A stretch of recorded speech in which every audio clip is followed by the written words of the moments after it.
This podcast is sponsored by Frankie's and Benny's new range of pasta. You've heard of mac and cheese. How about the all-new mac and sneeze? Yes, Benny has COVID and has sneezed into your melted parmesan cheese. And Frankie has dropped his MacBook into the pasta sieve. All new mac and sneeze available now.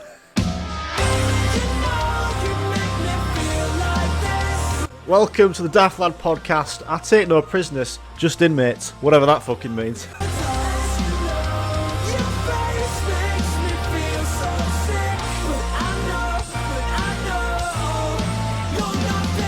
Daft.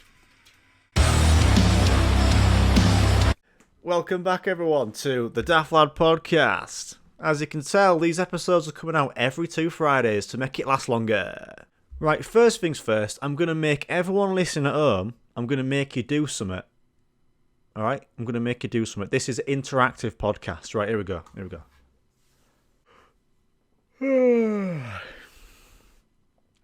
Lovely. Hopefully you've all just yawned, or you are yawning right now.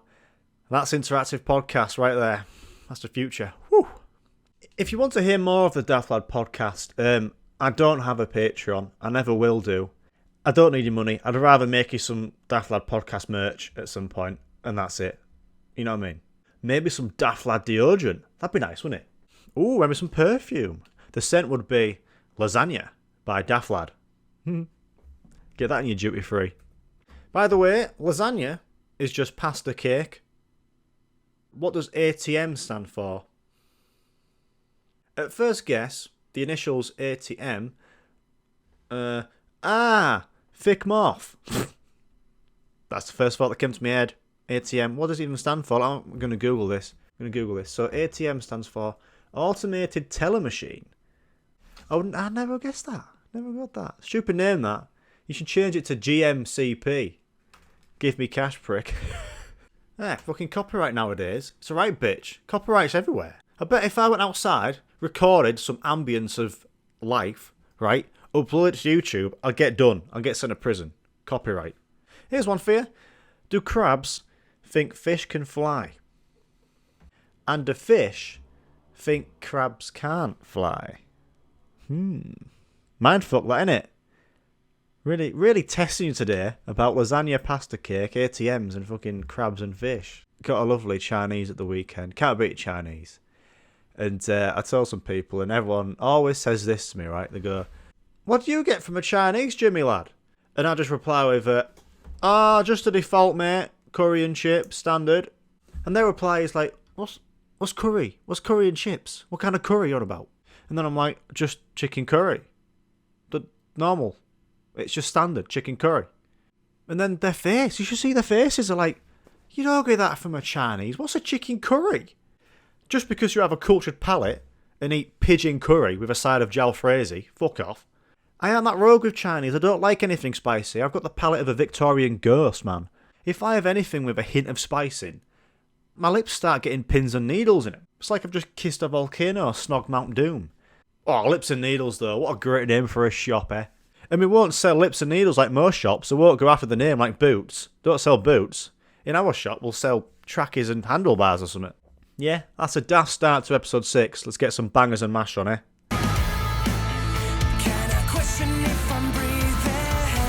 Right, I really enjoyed last week when I went through Urban Dictionary. I'm a big fan of it, right? But I found some of the best Urban Dictionary words. And you're going to love these. These are probably the best I've ever said on the podcast. It's only a quick minute segment. We'll move on to some more daft shit. But here we go. Here is Urban Dictionary. Some great ones here. Here's a word. Whippy bing. Something that is not important. Similar to the expression big deal. I made the soccer team today. Whippy bing, you still suck. I don't get the definition. So the word is Mr. Whippy. And it's coiling a long and meaty turd around a crapper, resulting in a stool resembling your favourite ice cream. I did a Mr. Whippy last night. So, the word that's got me, crapper, slang term for a late 19th century toilet. Right. I see. So, that's another word for toilet, crapper, which I think I might have heard before. So that's a nice one, Mr. Whippy, calling a long and meaty turd around the toilet. Whippy choppy. There's quite a few definitions for this name. Whippy choppy. An unnamed canned food that looks like mashed up chicken fingers, mozzarella sticks, Jojo's, onion rings and rolls. Mashed up chicken fingers. You want some whippy choppy and chips, mate? A whippy choppy is also known as another word for a fucked up hairdo. Another definition, whippy choppy. A kick-ass dance move mostly seen at private raves. Also, whippy choppy also means a sport in which players get in zipped up sleeping bags and beat the shit out of each other while completely blind. That sounds like a fucking great game. Whippy choppy also means a kick-ass sword / whip used in war. Another definition for whippy choppy is an island that looks like a penis. And then the last one I'm going to leave you with, which is maybe a bit rude, but it's called whippy dip. They're all whippy generated Urban Dictionary names this, but whippy dip. Popping a boner into Lake Michigan. Hugged my lover in Lake Michigan and they were like, oh, whippy dip. Oh, it's a daft laugh, innit? I can laugh at myself for fucking hours. Anyway, let's move on. So it's my birthday this year, and I think birthday cards are pointless, right? I don't know if anyone else thinks this, but birthday cards are pointless. Unlike a present, you don't really keep them, you can't do anything with them. And you can keep birthday cards from your loved ones, but who has them? I don't have any loved ones. For me, birthday cards are out of date. They should catch up to 2023, right? All you need to do is send it into a shop, right, if you want to buy someone a birthday card. Take a picture of the card and send it to the person on the day whose birthday it is and just say happy birthday. Alright? Birthday cards. It's not 19th century Britain. It's 2023 Britain. It's shit. And no one can be asked to do out. Birthday cards, yeah? Plus, you could go one step further with the presents. You could go into the shop, take a picture of the shirt you want to buy someone, or you're thinking of buying, maybe, and just send it to them on the day, and then you'd be like, I was going to get you this, happy birthday. If you want it, you can go buy it yourself. I've kind of helped you out with a future purchase, maybe, if you like this shirt. So, yeah, love me. Happy birthday, love me. Anyway, let's split this part up with a song.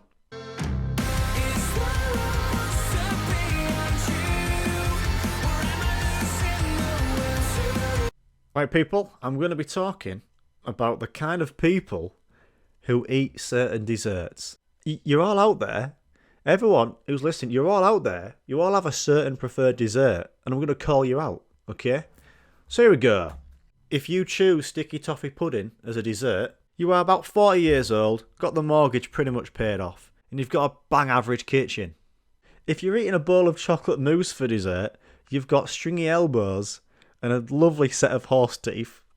And if you're eating chocolate fudge cake for dessert, you've got bollocks made of mithril. If you're eating apple crumble for dessert, you've got a bad case of the acid reflux, but have enough money to own the new Dyson hair straighteners. And also don't need to buy Gaviscon for your heartburn, because that apple crumble will fucking burn it away. Finally, if you're eating 3 scoops of Kelly's ice cream for dessert, you are a basic bitch who loves Grey's Anatomy and uses roll-on Colgate deodorant. So that was a bit of fun, wasn't it? Anyway, play some tunes, Jimmy.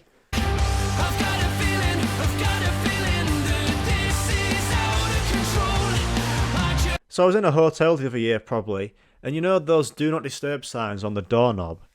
I've never looked on what the other side would say. Does it say, do all you can to disturb me? Never checked. By the way, why do we say bless you to when someone sneezes? I'm going to Google this shit. I'm going to Google it. Right, one of the symptoms of the plague was coughing and sneezing, and it is believed that Pope Gregory, in brackets Gregory the Great, suggested saying, God bless you, after a person sneezed, in hopes that this prayer would protect them from otherwise certain death. But yeah, for maybe past 3 years, when someone sneezes, I just go, blesh. I think saying you is just a bit cringy. And, you know, bless you, it's just blesh. Right, has this ever happened to you, right? You say bye to someone, it's Friday, right? You say, see you later, mate, have a good weekend, see you on Monday. And then about 30 seconds later, for some reason, you see him again. What the fuck do you say?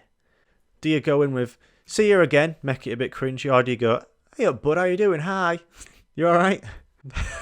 Like, how does one handle that? What the hell do you do? Like, I think I just go, see you again, bud. Still cringy to say it twice though, innit? Also, have you ever shook someone's hand? That's cringy. I aren't like 50 years old, so I don't do that. Shake people's hands and like kiss them on checks. So cringy though. I've maybe shook 3 people's hands in my lifetime, right? Not a very good hand count, I know. It's a very rare thing to do in my job because it's like engineering. Everyone just tells you to fuck off, and it's not very like suity, you know, office wankers. The only time I've really met someone and actually shook their hands is when like our band plays at gigs, and like the support bands come in and you want to just shake their hands. Hey, bud, how you doing? My name's Jamie. Even though I find that cringy, but yeah, you have to shake your hand. Like I always like keep talking and shaking. I'm like, well, no shit, I should have left go by now. But if you like shake your boss's hand, it's like oh, it's like you have to give him a good impression of your hand. Like what the fuck's that about? Oh, I might employ you because you've got a good handshake, but you're really shit at math, science, and English. Ah, great. Imagine it. You go to Primark. And that boss loves a good handshake. It really gives off a good vibe. So right now I'm going to give Janice a really good grip, really firm grip. And then she might think I'm a really good worker. So yeah, go meet Janice from Primark for interview. And you go shake her hand. And you grab her hand so hard it snaps her wrist. Or you learn from the crocodiles. Go and shake her hand and give it death roll down fucking home section in Primark. As a kid meeting someone new, well, you'd never shake hands, right? As a kid meeting new people, you didn't shake hands. You'd like be sending it down a slide in like a play area by yourself. And down at the bottom, this like guy who's going to be your best friend for life. He'll just be stood there. You take him out, you fucking send it into his face. Starts crying, gets up. You don't handshake. You just say, are you alright? And pretty much the injury is the handshake, you know? Then you're friends for life. I don't understand the kissing cheeks thing, like I've said. When you meet someone, oh, kiss on the cheek, kiss on the cheek. I know it's been nice, but I'd rather be nice and say, hey, bud, you're looking good today. You know what I mean? It's quite weird as well, because what if fucking Kelly's had garlic Kievs for tea, and you go walk in and you just kiss her cheek? Oh, fucking hell, is that Kiev, Kelly? Fuck. How I would like to change the old kissing people on the cheek when you meet them, or handshake, is the classic fist bump, always does good. But then it's quite cringy, because sometimes you go in for the fist bump, and then they go for handshake, and they just start grabbing your hand like that, and shaking your fucking rock. Or you like going for handshake and get fist bump, and it's like, here we go, having a game of fucking rock, paper, scissors, bud. Anyway, get away from this cringe fest.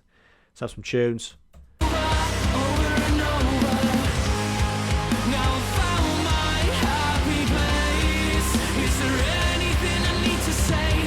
I don't know if you've got this as a relatable thing in your life, but if you're talking to someone, right, you're looking into their eyes, but their eyes are looking at your mouth.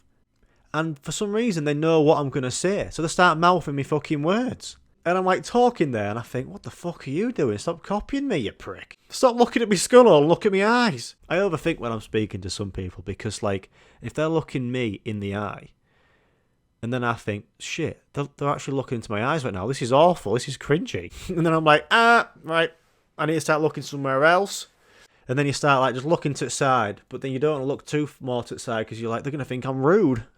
Yeah, basically the last few minutes, it's been me saying how awful social interaction is. I think this is the worst. I think it's the worst when people are fucking talking to you. You're keeping eye contact, but they're looking at your forehead. They're like that. Hey, buddy, having a good day. I was at pizza last night. I'm like, what the fuck are you looking at me? I've got a wild tufty or something. Stop making me insecure. Also, these people, which I can claim is me, right? This is me. Ever met anyone with really heavy breathing? You know those people who like breathe like a troll or something? Me, right? You were like chatting to them and you'll just hear this. Ah, yeah, mate. No, I'm just heading to a corner shop to buy a corner. And then while you're saying that, the heavy breather will be like this.